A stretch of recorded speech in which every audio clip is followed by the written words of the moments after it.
Well, hello. It is Monday. Good morning to you.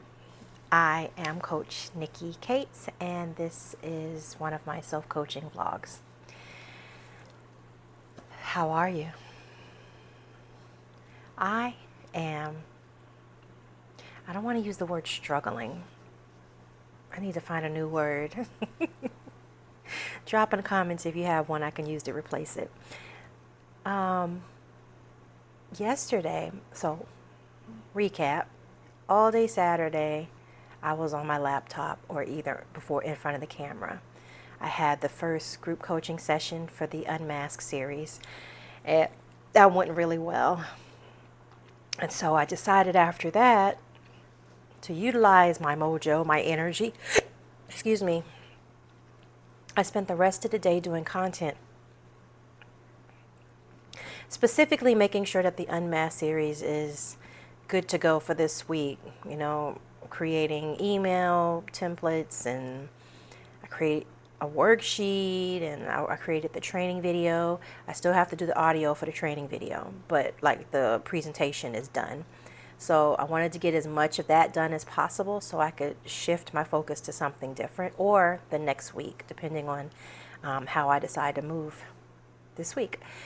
So I didn't log off my computer till like 7 or 8 in the evening on a Saturday, yes, but it feels different, you know what I mean, when you're doing it for yourself as opposed to for someone else's pocket and not yours. So I didn't feel any types of way about it. It actually felt accomplished. But yesterday, it's like my body just stopped on me. I just had zero energy. I stayed in the bed all day, y'all. Obviously, I got out to, do simple things, but I was in the bed most of the day and in and out of sleep. I was just tired. So I got up this morning, got up at the right time when my alarm went off. I had my 30 grams of protein within 30 minutes. I hydrated and I did some grounding, which I'll share with you all here shortly. So I stuck to my routine. However, I decided I wanted to do some strength training. I want to start focusing more on that. So I was looking up some bar videos, because for me, I absolutely love doing bar for strength training, and then of course some dumbbells, some lifting. But can I tell y'all, still no energy. Granted, it could be hormonal. It probably is. I tried. I wanted to so bad, but I just could not muster up the energy to put down my mat and just do it. So I'm going to try again tomorrow. I'm giving myself grace because obviously I need to listen to my body, and I'm not sure why my body is feeling this way. I don't feel sick, I just feel drained. Then again, I didn't eat a whole lot for dinner. So this is my thing, y'all, with the eating. I absolutely cannot seem to cooperate with like intermittent fasting or any of that stuff on the weekend. When it comes to like Friday and Saturday, it's like I just don't have it in me. So I did not. But what I have to work on is that whole, like we talked about before, right? Like the conformity perspective of how we think about weight loss, I guess, and how you're supposed to be doing it. So you're supposed to be like drill sergeant at least 6 days a week and then have a cheat day or whatever. And I'm not there anymore. I had to step away for a second. I forgot what I was talking about though. Oh, sticking to on the weekend. I am one of those people, guilty as charged, that like to be on a great roll during the week and then on the weekend just destroy it all. Not to say that that's what I did. I just wasn't as strict on myself. However, my intention is to work on being more aware of that and not destroying things so devastatingly, right? I know I'm making up words, y'all. So that's my intention moving forward. Not to beat myself up about it or to try to punish myself afterwards, but just paying attention to my body, understanding how I work at this point in my life, and not putting that stress on myself, because we've already talked about this. Cortisol is stress is a really big one for me.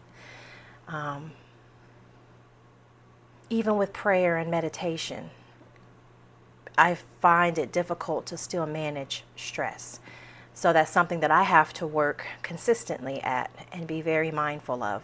And then understanding that stress triggers a lot in my body at this point in my life. So I'm going to have to really just work on that. And so beating myself up is a part of being stressed out. It adds to it. So I'm going to work on that on my end. Okay. So self-coaching tip number 1 from this: listen to your body and understand yourself. All right. That's why you can't do it like everyone else. Exactly like everyone else, right? Because they have to do what works for them. You have to do what works for you. And there may be some similarities, but there will most definitely be some differences, because you all are not exactly the same. And I have to remember also now that I am in my 40s, my mid 40s. And I've had a hysterectomy. So I am most likely perimenopausal, right? I'm in the process of starting menopause, right? Like I'm hot right now. I have a fan blowing on me and the air is on. The ceiling fan is on. It drives my husband crazy. He's from Jamaica. All of this is too much for him. He would rather just have like a nice little warmth in the house, and I can't do it. So that's like a constant headbutting that we have with each other, because he's not understanding that it really is like that serious. And for me, I have to keep remembering he didn't grow up with air conditioner and stuff like that, you know? So, yes. But, see, giving other people grace, but then lacking giving it to ourselves. So I'm working on that. That's one of my biggest self-coaching things, is just giving myself grace, understanding myself, not comparing myself, all of those things that we talked about when it comes to conforming to the ways of this world, as opposed to being transformed by the renewing of our minds.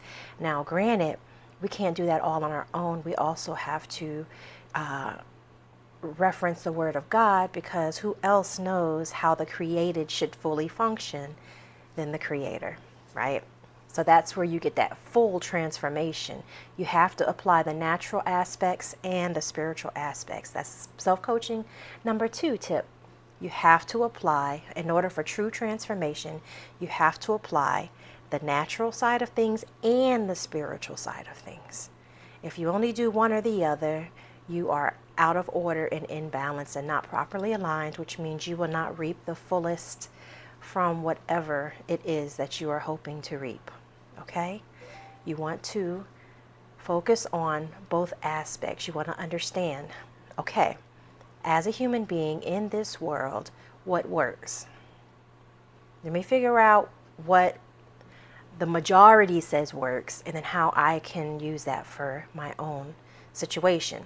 And then you add on top of that, which some people would say you should do first, is what does the Word of God say about this, right?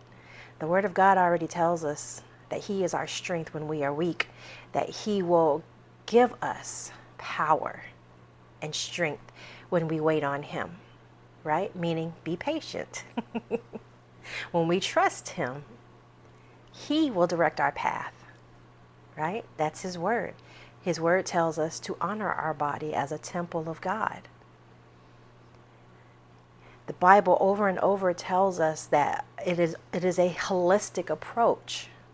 Okay? Holistic. What does that mean? That it is an entailing of all aspects of our humanity. Like Romans 12:1 says, give ourselves as a living sacrifice. They're talking about the whole of who you are, your life, you, and all that is contained within you. Okay? So keep that in mind. Also, you want to make sure that you're touching the natural and the spiritual, because the beauty of supernatural is that God is the super and we are the natural. You bring those two together, and that's where you will get the greatest transformation.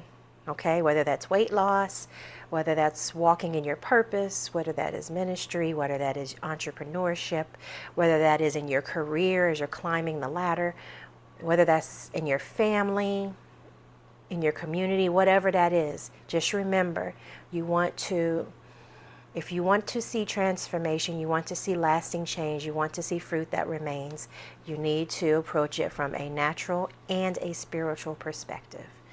Okay? Because there are elements of that in the natural that we absolutely just can't touch. We can't be in every room. We're not a fly on a wall in every conversation.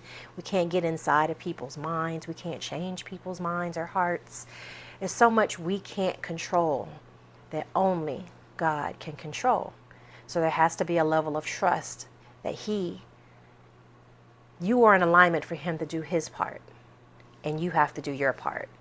I spent many years, just like many of you, asking for a whole lot and expecting God to do a whole lot, but I wasn't doing my part. You got to do both, y'all.